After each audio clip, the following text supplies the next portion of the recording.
Hi friends, ನಮಸ್ತೆ. ನಾನು Gopal, two wheeler technician ಟೀಮಿಂದನು.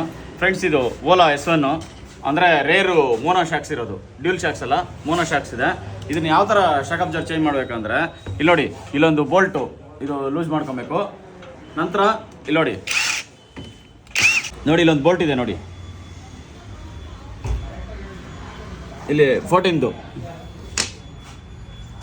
Ring ಎತ್ಕೊರ, skip ಮಾಡು. ಒಂದು 14 ಬಿಟ್ಟು ಹಾಕ್ಕೊಂಡು ಈ ರಾಚಾಟ್ ಹಾಕ್ಕೊಂಡು ಈಸಿಯಾಗಿ ನೋಡಿ, ಇಲ್ಲಿದೆ ಬೋಲ್ಟು, ಈಸಿಯಾಗಿ ಬಿಚ್ಕೊಂಡು ಇದನ್ನ ಹಾಕೊಬೋದು. ಮತ್ತೆ ಇದನ್ನ ಟೈಟ್ ಮಾಡ್ಕೊಳ್ಳೋದು ಅಷ್ಟೇ. ಮತ್ತೆ ಇಲ್ಲಿ ನೋಡಿ, ಒಂದು ಇದಕ್ಕೆ ಡಿಸ್ಕ್ ಪ್ಯಾಡ್ ಹಾಕ್ಬೇಕಂದ್ರೆ ಕೂಡ ಇದು ವೀಲ್ ಬಿಚ್ಚಲೇಬೇಕು.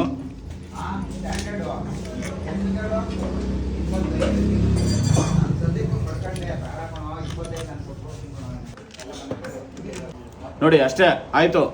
ಇದು ಗೊತ್ತಿರೋರ್ಗೆ ಓಕೆ, ಗೊತ್ತಿಲ್ದಿರೋರಿಗೆ ಈ ವಿಡಿಯೋ ಯೂಸ್ ಆಗುತ್ತೆ. ಮತ್ತು ಇನ್ನೊಂದು ಏನಂದರೆ, ಯಾವುದಕ್ಕೂ ಈ ಪ್ರಿಕಾಷನ್ಸ್ ಹಾಕ್ಕೊಂಡು ಯೂಸ್ ಮಾಡಿ. ಯಾಕಂದರೆ ಮೋಟ್ರ್ ಇಲ್ಲೇ ಇರೋದು ಪಕ್ಕದಲ್ಲೇ, ಇದು ತುಂಬ ವೋಲ್ಟು ರಿಲೀಸ್ ಆಗಿ ಶಾಕ್ ಹೊಡೆಯೋ ಇದಾಗುತ್ತೆ. ಅದರಿಂದ ಹೆಲ್ತ್ ಪ್ರಾಬ್ಲಮ್ ಬರುತ್ತೆ.